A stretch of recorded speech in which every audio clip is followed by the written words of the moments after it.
Welcome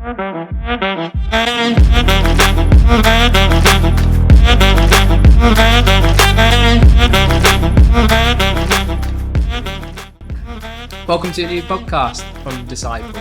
I'm Sam. I'm one of the customer success team here at Disciple, and we work with communities who build apps with us and then bring in amazing people to grow and learn things and spend time together in safe spaces. You'll learn a little bit about Disciple over this podcast, or maybe you already work with us and you're interested to find out about some of the insights that we've got or the amazing people that we work with like you. So the idea of this podcast is going to be that we highlight these amazing stories of individuals that we work with and their communities and how they're helping people every day. And also to share insights that we've found either from research or amazing people that we've met in the industry. So whilst we'll talk about Disciple, this podcast won't always be about the technology that we offer. It's mainly to talk about community and the impact we think that it can have for people. So we're excited. We're going to be bringing you episodes from time to time. It won't be on a specific day or a specific time every single month, but we're going to try and keep them coming regularly. If you do have anything that you're interested in us doing in the future, let us know. We'd love to hear from you. But as for today... Yes, so our guest today was the lovely Liz Sewell, who runs the Get Ready for Work community, or GROW as it's known. She had some incredible insight into how GROW started, how it evolved kind of through the pandemic, why digitizing the community became such an important thing for her, and also how the community aspect of her platform, especially on the app, is going to grow and grow and grow, and she's got big plans in the future. So yeah, it was really interesting to sit down and talk to her for 35, 40 minutes, all about her plans for the future, how she got to where she is now, and really how the power of community has helped her projects just grow. A couple of little notes as well that might be worth knowing before you head into this. We are in late August 2024. And the UK has just had a change of government, and Liz will reference that a few times in the conversation. She'll also reference some stress that her members have been feeling at this particular time. The UK has just been through kind of 2 weeks of quite heavy race riots. So that gives a little bit of context as to some of the UK specific parts of this conversation. But this podcast won't always be UK based. Obviously, today we're filming in London, in central London, Holborn. But for now, we hope you enjoy the conversation. We're going to have a little rest after a nice big lunch we just had with Liz, and we'll see you on the other side.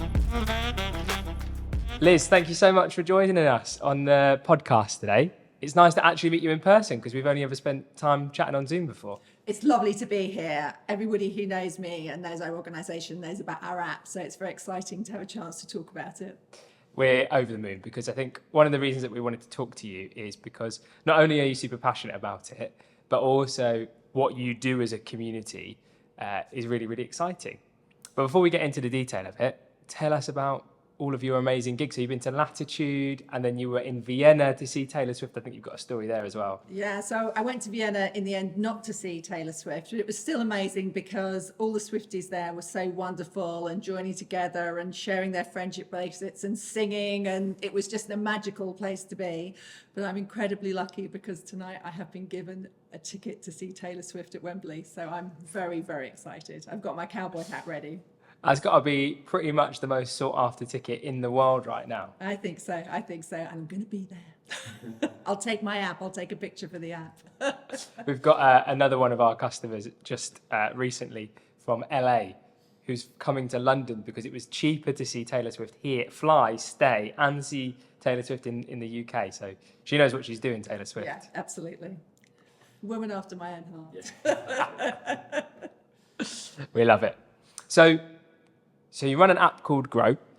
Tell us a little bit about what GROW is, your background, and kind of how you came to be the founder of GROW and how that all came about.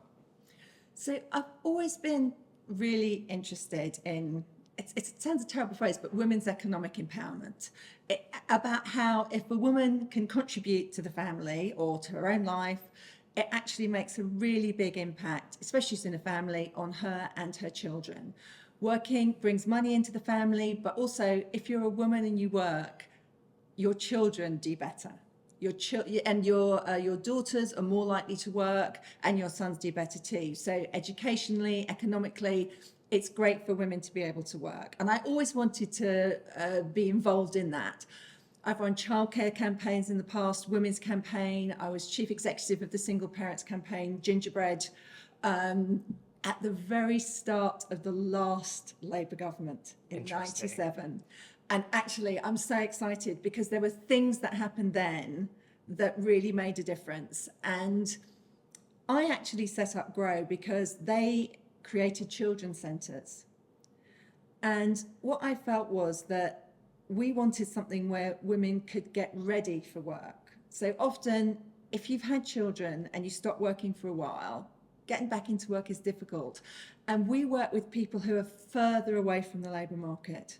So that might mean you have English as a second language. That might mean you have a child who's autistic. That might mean you've never worked before. So we're always looking to support people who have additional needs. And so it takes them longer. So what we want to do is to create a bubble of positivity around them that makes them feel that going back to work is something that will benefit them and their family, and then give them the time to be able to do it and the support to do it. That is really amazing to hear. I think being around your orbit for a little while, I've heard of these amazing success stories you've got of individuals. In fact, I've met some of them through our work together. Do you want to share a little bit about some of the amazing things that you've seen happen through the work? So we have a double bubble approach, which is we help individual women, but we also, everybody who works for Grow has been through the programme. So they really understand their own communities. It also means we speak about 9 different languages, even though a relatively small group, from Afghani, Pashto, Tamil, Urdu, Ukrainian. And the idea is that these women are able to support other women because they've been through the same thing. So Shija, you mentioned, Shija was on a programme in Hayes, and what I recognised in her, so I'm like a creative. I want to do something today, and I want to have it now. Shija is the person who makes sure that it works. She is the person that actually says, Liz, you need to do this. You need to upload that. You need to install one of these. Liz, should we test it before we put it out? So it's like a great combination. And then there's Katira. So Katira is from Afghanistan. She arrived on our programme, did everything, and I absolutely loved her. And then she disappeared. And I thought, oh, what a shame. She disappeared. But actually, she'd gone off and taken all our advice, and she went and did some access courses. And now she not only works for us, supports the Afghani community, but she's doing a degree. So she's doing 2 things. And I do think that it's that opportunity for the team members to support people in their own community, but also develop their own lives that is a really good part of Grow. And it begins to speak for itself, doesn't it? And I think people see, okay, other people have been through it that are like me in some way. They look like me, or they're in a position like me, and it becomes its own effect, and you draw people to you in that sense. So I think it's particularly important at the moment, if we just recognise that in our community, at least 70% of the people speak English as a second language. And so that means that a lot of them, they've arrived in this country, and for a lot of women who are here and they're bringing up their children, that's what they've decided to do. They've given up an awful lot to come here and give the best that they possibly can for their children. If you can then offer them something extra, you can say, actually, we can help you. And that's one of the things that I find, because I deliver the Grow programme myself. Another woman, Kenise, she was on the programme. I thought, oh, you're great. And we often try to give people a little bit of work or a little bit of something so they've got something for their CV. And she started working for me. I thought, oh, God, you're amazing. And then it turns out she's got a master's in electronic engineering from India. She's an amazing woman. She calls me every day at 9:30, and my first question is, Kenise, what can I do for you? Because Kenise manages it and sorts it out. And so it's much better if Kenise says to me, Liz, you need to do this and this and this and get that done. So thanks, Kenise. That's my task for the day. So it's just that thing of you've got these amazing women who are living in this country now, and they've got so much to offer. And what we want to do is to enable them to do that. And then we need more people working in this country. We need more people working. And it's quite interesting. It's women and old people that are filling the gaps. So, the more women we can get into work. And so many of these women have such skills to offer. I think you bring up a really interesting point, and something that I firmly believe in as well, working with a lot of customers over my years at Disciple. A really important factor in community is having that necessity of it. So in your case, there's a definite need, there's a necessity for these women to have a support bubble where they can help other women going through, getting back into work and doing all these things. And the fact that the proof's in the pudding in your case, where you've got so many women that have successfully gone back into work and now helping each other, there is this element of the community is successful because the need has been met every single time someone comes in and uses the program. And what you have to do is you have to give people confidence. So actually, in reality, a lot of these women are quite confident in themselves. They're not confident, they don't understand necessarily how the system works. I often think if I was suddenly dropped in Pakistan and had to find out how to get into higher education, that might be difficult. So if you can give people a route through, but also you have to show that there are other people that have done that. So we do case studies every week of showing how people have succeeded. That might have been got a job, might have been gone on a course, might just be feel a bit better about themselves. And then we also just make sure that they know that there are routes through. So we do, one of the best things on the app is every week we do a jobs bulletin, a local jobs bulletin for every borough that we work in London. So people can see that there are jobs there for them, part-time jobs in their locality. So it's about that developing things that make sense to them. That's really interesting. I was going to ask you a little bit more about the program itself. What is in the program, without giving away too much of your secrets, but what is the program that people go through, and what part does the community play in that or supporting that? So it's quite interesting. So before the pandemic, we were basically an organisation. We never asked people to come to us. We always went to them. So we went to their school, their community centre, their children's centre. We went to them and delivered the programme because then they're in a group, they feel safer. We're not asking them to travel anywhere they wouldn't normally travel. And you create and build a confidence. And that was our main thing, group work. And then in the pandemic, we couldn't do that. And we thought, how are we going to create that community? And that was when I thought about an app would be the best place. Because one of the things that I really worry about is I'm on Twitter X, whatever, I'm on LinkedIn, I'm on different social media. They're not always the safest, most comfortable places. And we wanted to create a really safe space for people. And that's what the app does for us as well in terms of community. It creates that community that is focused on that issue. So that community is now really important to us. And it's now we do a lot online. So we do a lot of Zoom activities. So, you get an advisor, you can get a course. I mean, it's groups, community support, but tailored to what you want to do. All of our programs are voluntary. Nobody has to come on any of our programs. So if you do something that's voluntary, you have to make sure that you're taking good use of people's time. You can't waste people's time. So you have to make sure that it meets their needs. So that's what we're about, trying to sometimes we feel we know better. We kind of say, actually, you need to try this, and that's good. But also, they know what they want. Interesting for you as a host to work out, how do I offer something that is sort of the a la carte element? They are going to come to you for what they need, but also make sure that the overall program has at least those road marks that these are the 5 things, or these are the ingredients that will make success for these people. That's really interesting about kind of balancing that. One of the interesting things we found from our research over the last year has been that a lot of the communities that do well, like Dan said, have the necessity for a community, but also that safe space is a huge element of people having, whether it's people that look like them or are in a particular demographic or a particular position in life. And your community is kind of often all 3 of those things, having that safe space to talk. And have any of your members kind of expressed kind of concerns about the wider internet? Is that something that comes up? And so I'll be honest, it's not, we don't spend that much time talking about that. But what I do know is that before we did this, people always used to say, oh, there's a lot of people digitally excluded. You can't really use stuff because people are digitally excluded. And actually, the pandemic showed that everybody really has a smartphone.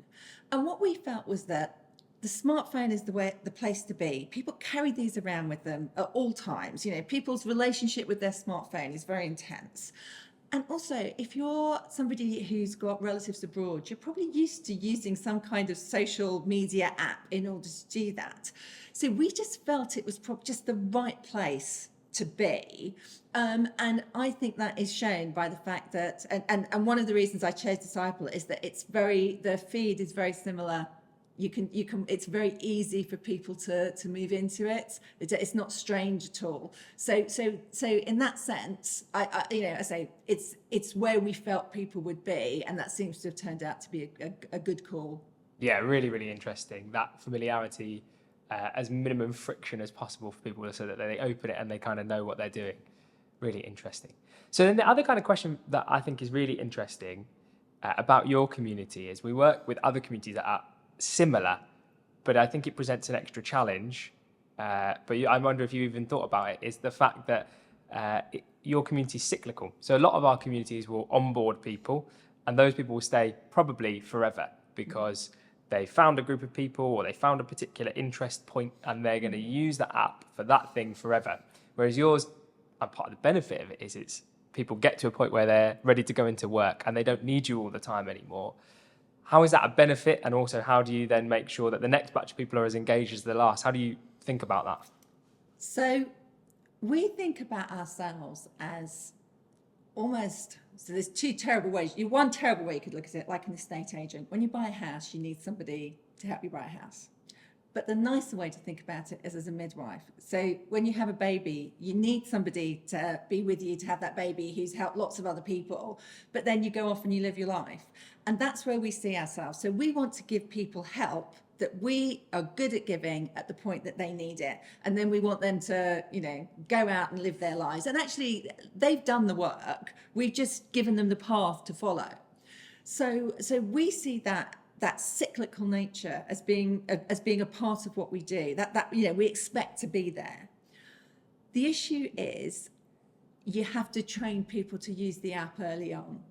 So we've got a big, we're really lucky, we've just got funding from the Mayor of London and the community, the community fund from the lottery, and we are going to be doing some big projects across London, and we will be really putting a lot of effort into making sure that people know everything that's on the app. So the events, we have daily posts, the jobs bulletin, so that they feel really comfortable, because the earlier they start using it, the earlier they adapt and adopt, and then the more they use it.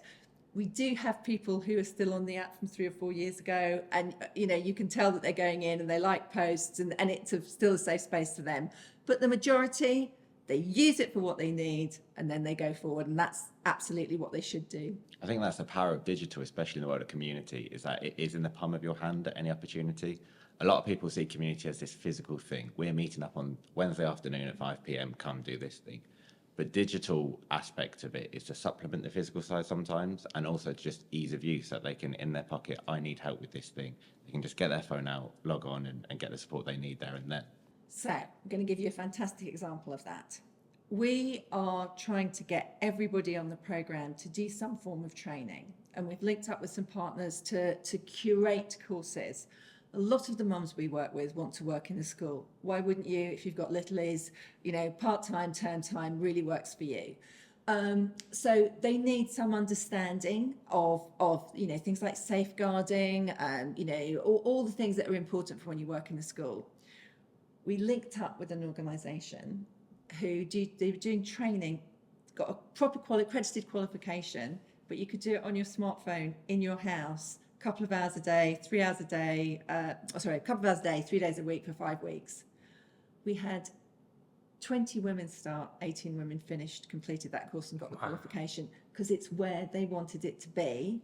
They felt they were getting a course made for them, and they were with other people in the community. That would be a high rate for any course, but for something where you've got people who are quite excluded, we were really impressed. So good tutors, good digital staff, straightforward, easy to use, it's making a difference. And in terms of what is a community, actually, community is digital now. I meet most of my friends online, either on WhatsApp or on Facebook or whatever. And then I go and meet them. And this is what we do. So we do still have group activities. And so at the end of this term, we'll have what we call Winterval, which is our own festivity. And we'll give everybody a certificate. Why not? Everybody should get certificates. More prizes for more people. But it's that kind of opportunity to celebrate that is really important. So we're building different sorts of communities, but that's how life works now. I'm so struck by, I know that this is what you do every day, but like getting to listen to you, I'm so struck by if we can democratize access to these tools and access to each other and to people that are going to make you feel ready, how much of an impact that can have on all of these individuals' lives, that they're ready to suddenly get back involved in the workplace, what that does for their family. But I'm also struck by just the sheer economic sense of we need workers. We've got a massive black hole of employment in the UK right now. And if you're able to tap into these people where they are, get them ready, and they're almost going to be ready before they're ready to go back in the workplace while they're still at home with their little ones, perhaps. It's literally just good business to be democratizing, giving people these tools to be ready. Absolutely. And so the thing is, it's not that the people that we work with, they want a better future. That's what they really want. But not everybody. And I would say people who if you didn't like school, what's the book, the Irving Welsh book? If you like school, you'll love work. A lot of people didn't like school, but actually, I was one of them. I didn't like school that much, but I'm a great worker, and it was because I didn't like being told what to do, but I love doing things, and so I think you have to kind of be able to tap into, and I think that's the other side of the great thing about the app, and also doing things across different platforms. It's different strokes for different folks. Some people, they only want to be in their room on their app. Some people, they want to do both. And some people, they only want to be in groups. And it's about offering people what they want. People are used to having choice now. And that's what we have to do. As I say, if you do it, if you ask people to give up their time, then you have to give them the things that are useful to them. And I think that the app is such an important part of that for us.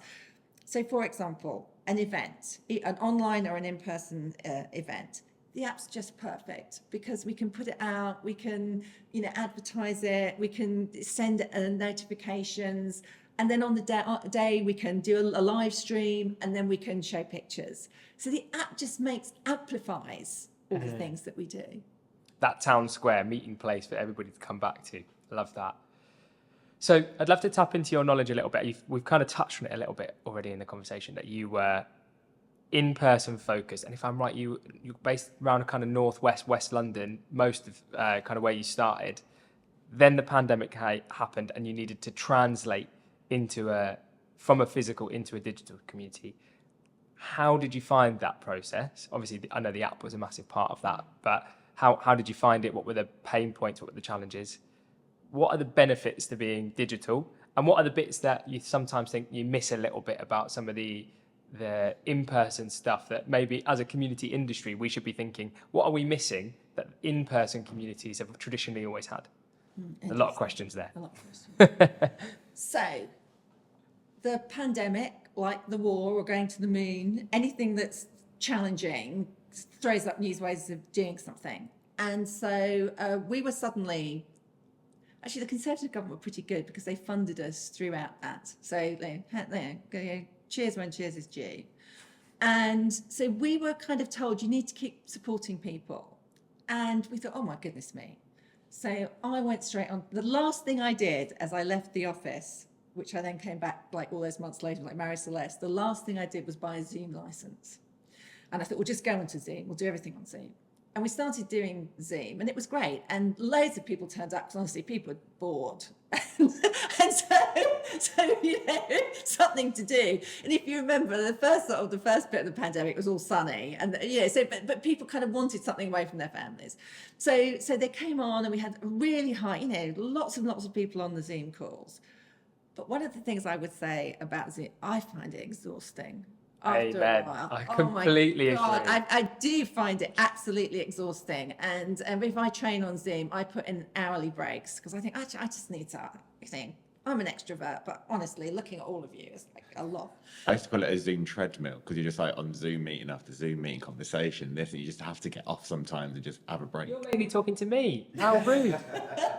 So I love it, and it's great and it's fantastic. So what we're trying to do is we have a weekly Zoom coffee morning on a Friday. That's an hour.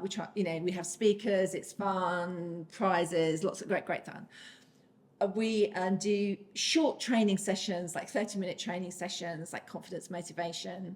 But then we also do want to have in-person sessions, because there is that thing of 3 hours spent with a group, you can get an awful lot done. So that's where the Grow program came from, was this idea that if I sit you down and I say, so tell me about yourself and tell me what your ambitions are and what's your job you want to do, you start to get into a particular mode. The Grow program, you have to draw pictures of where you want to be. You're not allowed to use any words. It's about trying to change people's mindset about where they want to be. And if you can do that and actually get people laughing, and people then draw pictures together and they do competition, kind of by the end of it, what people think is, oh, wow, I've got so much in common with you. I'm a woman from Afghanistan and you're a woman from Hayes, but actually we've both got kids at this school and we're both facing a lot of the same issues. And I've been in programs where you've had somebody with a PhD and somebody who's never worked. And at the end of it, the person with the PhD said, do you know what, I really have to get on with this, because there are people here who've got more problems than, issues, whatever, I just need to get on with it. And the person who never worked said, so it's not just me, actually everybody's facing these problems and I'm just going to get on with it. And so it's this idea that that by being in a community and by sharing that and laughing and joking and having fun, that you can actually get deeper than you might do, in like a one-to-one interview. So it's about that sharing, caring, being. A lot of the confidence is that you are not alone. You are other people are facing similar things to you. So if you can do that, I'm not saying everybody's the same, they're not, but we're facing a lot of the same issues. And if you can overcome that, then people kind of think, oh, do you know what? Other people are doing it. And if you see somebody else doing something, I mean, honestly, one of the reasons I got the app is I thought, where's my app? I want to know. Everyone's got an app now. Where's my? And a lot of people like that. Oh, they're starting a course. Oh, they're doing that. Well, Liz, how do I do that? So it's that thing of offering people something that they see other people doing, and I think, oh, Now it's like 10 that we've had no audio issues for a few moments. We'll just pick up the conversations if we've not stopped. But one of the things that we wanted to do in this conversation was to just basically give a bit of a floor, because we absolutely love what you do, and it's an absolute privilege for us to support your community. Just to tell everybody about, what it is you need as a community next. What kind of partnerships are you looking for? What would you love everybody to know about Grow? If people have got friends who are thinking about getting back into work, all of that. The floor is yours. What would you like us to know about Grow? Gosh, so Grow is about two things. It's about individuals getting what they need, and it's about building a community. And I think that at the moment, helping women into work is one of the most important things that we can do. So it's important for them and their families, and it's important for the economy, and it's important for building our community. And we need to have a workforce that is more flexible. So the kind of law that I would introduce if I ruled the world, if I was queen, I would introduce a rule that got rid of what hours a job was. I would just say that people could go for jobs. One of the things that I know, I'm a small employer, but one of the things that I know is that very few things are time-based. There are some jobs, if you're a teacher, you've got to be in that room for that. But an awful lot of jobs, people could split up, do, different hours, and that could be their job. And it wouldn't be a part-time job, it would be the job that they did. And as people are living longer, you've got people who are squeezed, they're looking after children at one end, they've got older community members, family members in their area that they're looking after. We need more and more flexible work. So if there's one thing I would be doing, it would be encouraging everybody to think about how flexible work could be. Because the more flexible you are, the more your staff can be involved, the more people you can involve in your teams. And I would say one of the things that we know is having agency over your own work and having that ability to be flexible is one of the things that makes people work better and, you know, stops things like mental health problems. So having that agency, so that flexibility. And I think if we could look at something that would really help our economy, it would be about being more flexible. And people always say, oh, it's so hard to do these things. But we lived through the pandemic and we saw that you can, if you have to do things, you can do things. Now, I'm not saying that everybody should always work from home. I think that's not going to work for everybody. I'm just saying that we can be more flexible. Yeah, I couldn't agree more. And it allows people to be creative. It allows them to do their best ideas. And I think from a retention perspective, when it comes to people, I was a people manager for years before I worked for Disciple as well. And retention was one of the hardest things that we constantly faced because we were time-based. You have to be in a certain building for so many hours of the day. But when people have that flexibility, that they can live their life, their way they feel about their work and their employer changes because they feel supported, and the loyalty that then kind of instills. And I think for so long, obviously economics are a factor and people need to have enough money to live on. I think people forget that feeling support for your life is probably the single biggest driver of retention and loyalty to a company. And I think that, as you say, so that works for the company, it works for the individual, and it builds our economy. So I started at the beginning of this talking about women's economic empowerment, and it's because I think it is so important. I think just enabling women to work. So women, I mean men too, but women now have a 50-year career. You know, you leave school at 18, they're not going to retire till they're 68. Honestly, by the time these 18-year-olds are not going to retire till they're 78, they're going to have a 60-year career. Within that, people could have some flexibility to have time off to look after their kids, but also then to retrain, you know, people are living longer, working longer. We need them to do that. So it's about how we create something that allows people not to be stuck in the fact that they left school maybe without the right qualifications, they had their kids, and then suddenly they're stuck. Because what happens then, and this is what I found out at Gingerbread, the single parents organisation, if you're poor when you're young and you haven't got qualifications, and then you have kids, and then you have to go back into part-time work, and then you're poor when you're young, when you have kids, when you go back into work, and then you don't have a pension, so you're poor your whole life. If you can actually change that at some point and challenge that, so what you are at 18 shouldn't determine what you are at 68, and training, support, and actually changing people's mindsets. And that's what we're trying to do in Grow. We're trying to enable people to understand that work is economically good for them, financially, yes, but it's also good socially. Work is a great thing for, you know, good work is good for your mental health, and then it's good for your family. So it's a good thing to do. So that's what we're really trying to do. And we're small, and I enjoy being small. I like being small, I like being in control of what we do. But we need to have that bigger conversation about how we can enable more women to be part of that community, and dads that look after their kids. But at Gingerbread, what we found out that even if you're a single dad, you tend to be an older person, you tend to have had more experience before you became a single dad, you're more likely to go back to work, your children are older. So we need to be thinking about how these people who haven't got what they need can get what they need and then go off and make everything better. I love that. Dan, I'm going to let you ask Liz your final questions before I go over and we wrap up. Yeah, so one big thing that I've always noticed with communities is that you have loads of people that want to start a community, and you said earlier, like, I want an app, and sometimes people just want an app because they want an app. You wanted an app to make a difference. I think that's fundamentally the big thing, especially with community.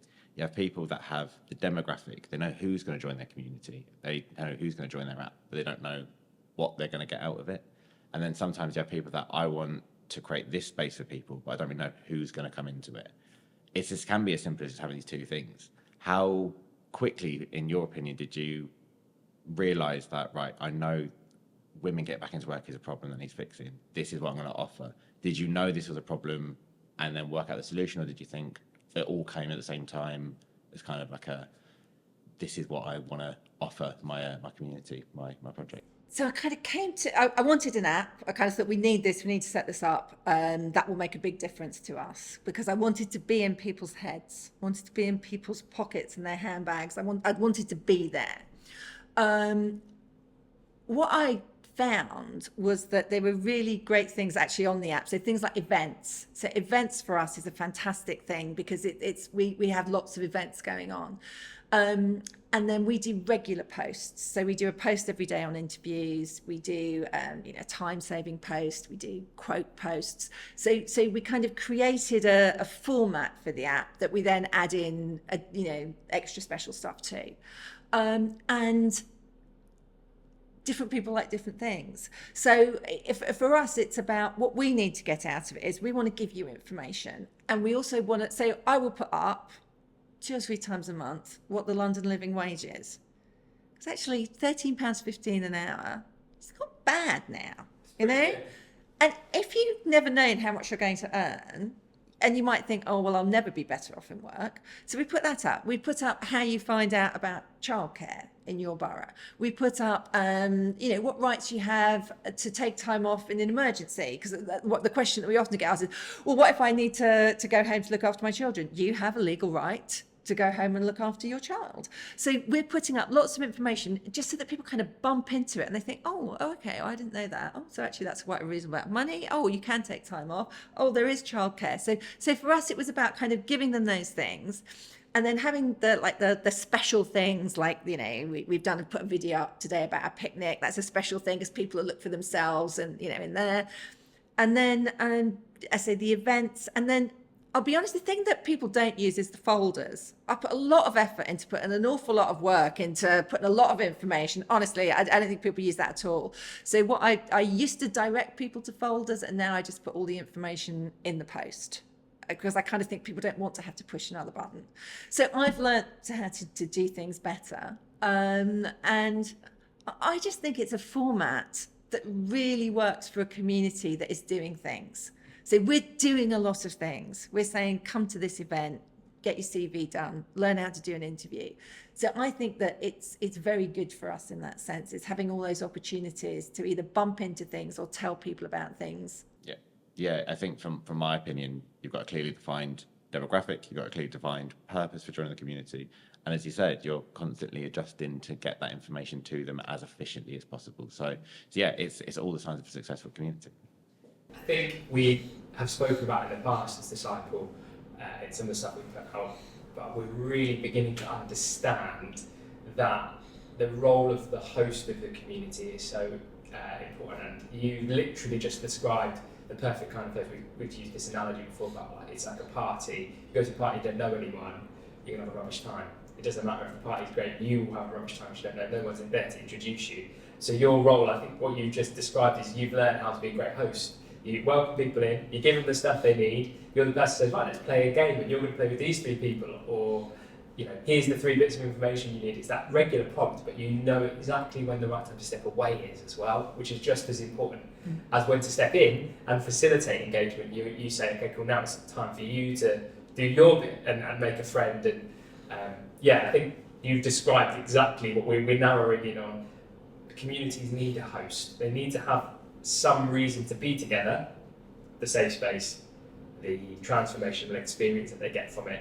They need somebody to facilitate that. It's like a spark, but you don't want to basically drown everybody out as well. So once you're in Grow, you're in the Grow community and you're part of it. And that's what we always talk about, whether you're a staff member or you're a partner or you're an individual on the programme, you're part of the Grow community.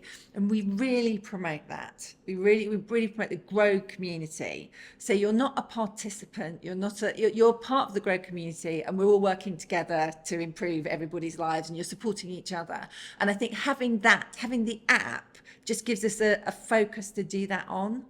So if everybody has the app, then I say some people use it more than others, but if everybody has it, then we know that they've got something that there's always there, that they're part of that Grow community.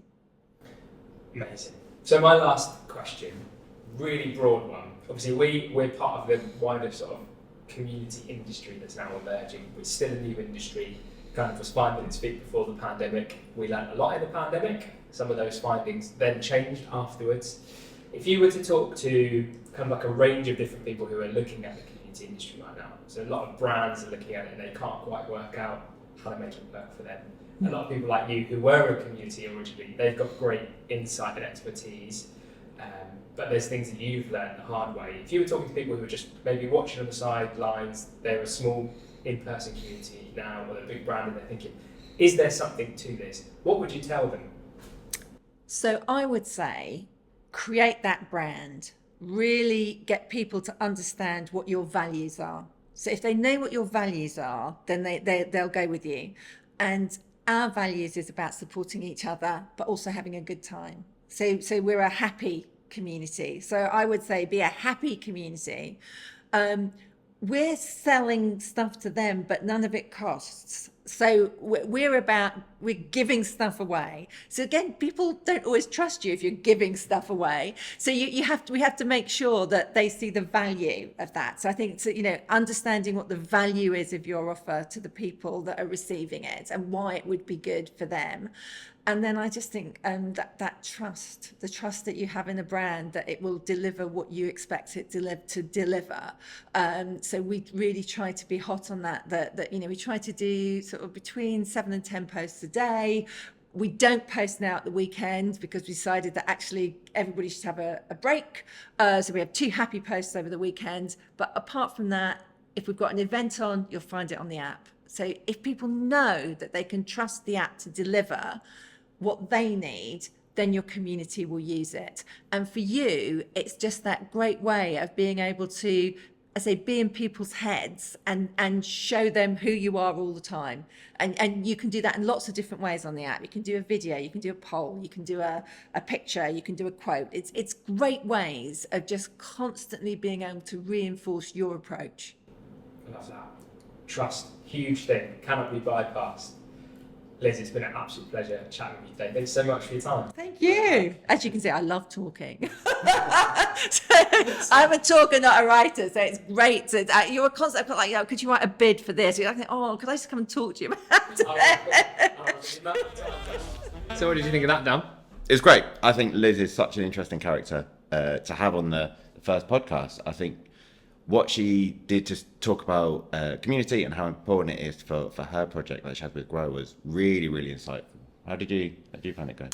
Yeah, I mean, I've worked with Liz for ages, but it's the first time we've had a chance to spend like that long talking about kind of the impact that she can have on people. And like, I think you asked the question at the beginning, and I think it's so true. She found a necessity for community, and then the rest is obviously takes skill and hard work, but that's so much of the battle is finding the people that need that space and then creating it for them and then listening to them. Yeah. And like really, those are the key lessons that I felt are so good for basically anybody's interested in community to take away. But she's just an awesome person to work with. So I'm really glad that we had the chance to sit and have that conversation. Yeah. But it's been awesome doing this first of this style of podcast together. Mm-hmm. I look forward to having lots more. I know for me, one of the topics that I want to cover on a kind of a future podcast soon would be around membership and how kind of monetizing communities work in a way that feels like it supports a community rather than it's something that community is just a commodity. So I think that's going to be a really interesting topic of conversation to pick up next. Is there anything for you that you think would be good for us to talk about soon? I think what really would be interesting would be kind of that origin story of community as well. I know we touched on it a little bit with Liz, but people who kind of really grew their community through Disciple. It felt like Liz got quite a small, concentrated community that we've been able to develop and support. However, like solid growth. I think it'd be really interesting to find out a bit more about how we've been able to grow community to hundreds, if not thousands of members. Yeah, I think that would be cool. We'd also love to hear from you. If you've got any specific topics that you would like us to cover in and around community, is there a kind of person that you'd like to hear from?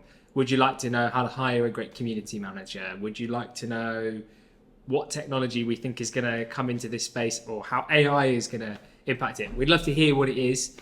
We just want to open the conversation and have somewhere where we can get together and discuss with other people that know that this industry can have a huge impact. Or maybe you're thinking is this industry something that will have an impact in my business? But we hope you've enjoyed it, and we'll see you soon.